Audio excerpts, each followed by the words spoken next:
Welcome to the Melody module. Thank you for being here. It means the world to me that you're watching this video. But even more importantly than that, you being here means that you're taking your first steps on this journey towards musicianship.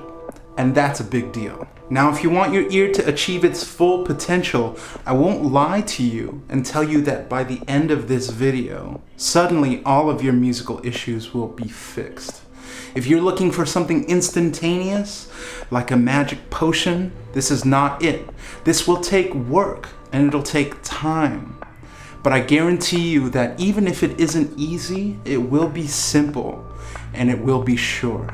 Now, before we talk about scales and modes and relative pitch and all that really fun stuff, I want to paint a picture of melody to help us frame it a little bit better and help us get off on the right foot. A melody can be any number of musical tones, be it 2 or be it 1,000, and they can sound cheerful, lonely, scary, or even complicated. But the important thing to remember here when you're dealing with melody is that no matter how many tones they are or how many different ones there seem to be, they are one. They are a single entity. A way to think about melody is like a line. Now, many points can be connected by a line. And ultimately, what's more important than each one of these points separately is that the line is concerned with the connection between them, how they relate. Where was the previous point? Where is the next point? How do I get from here to there? Which direction would I travel in? A melody can only move in 3 directions. A melody can go up, a melody can go down, or it can stay the same. When working with melodies, it's really important to remember that it is that simple. Now repeat it, okay? Repeat with me. It is that simple. A melody can only move up or down or stay the same. And within any given point in the melody, only one of those directions will be correct from how to get from here to there. Whenever we use someone else's pre-packaged musical information, whether that be tabs or tutorials or sheet music, it removes us from the direct reality of experiencing melody. Now, what we should be doing is going for a first-hand grasp of this experience so that we can discern the motion of a melody. Does a melody move up or down or stay the same? And if we're not doing this, we are not learning anything meaningful about melody. We are simply regurgitating technical instructions. And that emphasizes technique over musicianship. And we all know which of those two is more valuable and more sustainable in the long run. Now, learning how to read sheet music is not a bad thing. On its own, it's great, but it will not get us to where we want to go. Following tabs and memorizing note names and perfecting scale patterns will also not get us where we want to go. Only actively engaging with melody firsthand and paying attention to what's going on in our ears and in our minds will connect the music that we love to the music that we make. Now, with all this talk about lines and direction and melodic motion, we can start with a simple problem.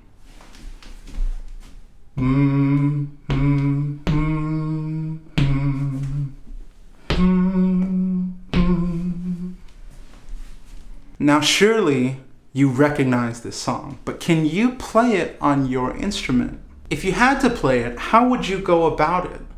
Would your immediate response be to grab your guitar or whatever instrument it is that you play and fiddle around, placing your finger in different positions or on different frets until you got it, kind of like a trial and error method? If you said yes to that, then I have a word of advice for you. Stop what you're doing right now. Put your instrument down. Why? Because if you're just guessing randomly and then checking the answer on your instrument, Your ear plays no part in the process of actually determining the answer. This way, your ear is only giving you a yes or a no as to whether that musical note in question is right or wrong. And ultimately, we need to do better than that. Now, for those of you who said, oh, that song is too easy, Warren, even if that song is easy for you, what happens when you come across a more complex melody? One that has sharps and flats, or one that changes keys, or one that intertwines with other musical parts in the song. Now, when melodies get tough, one thing is sure. The trial and error method amounts to basically random guessing. But there's a better way, a much smarter way. And in fact, you would actually spend more time if you were looking for someone else to explain this melody for you or tab it out for you than you would actually spend doing it yourself once you have solidified a foundation in melody. Once you begin to identify a series of musical tones as one line, one entity, and connect the dots between those tones, you will start to develop the skill you need to eventually extract the melody from any song.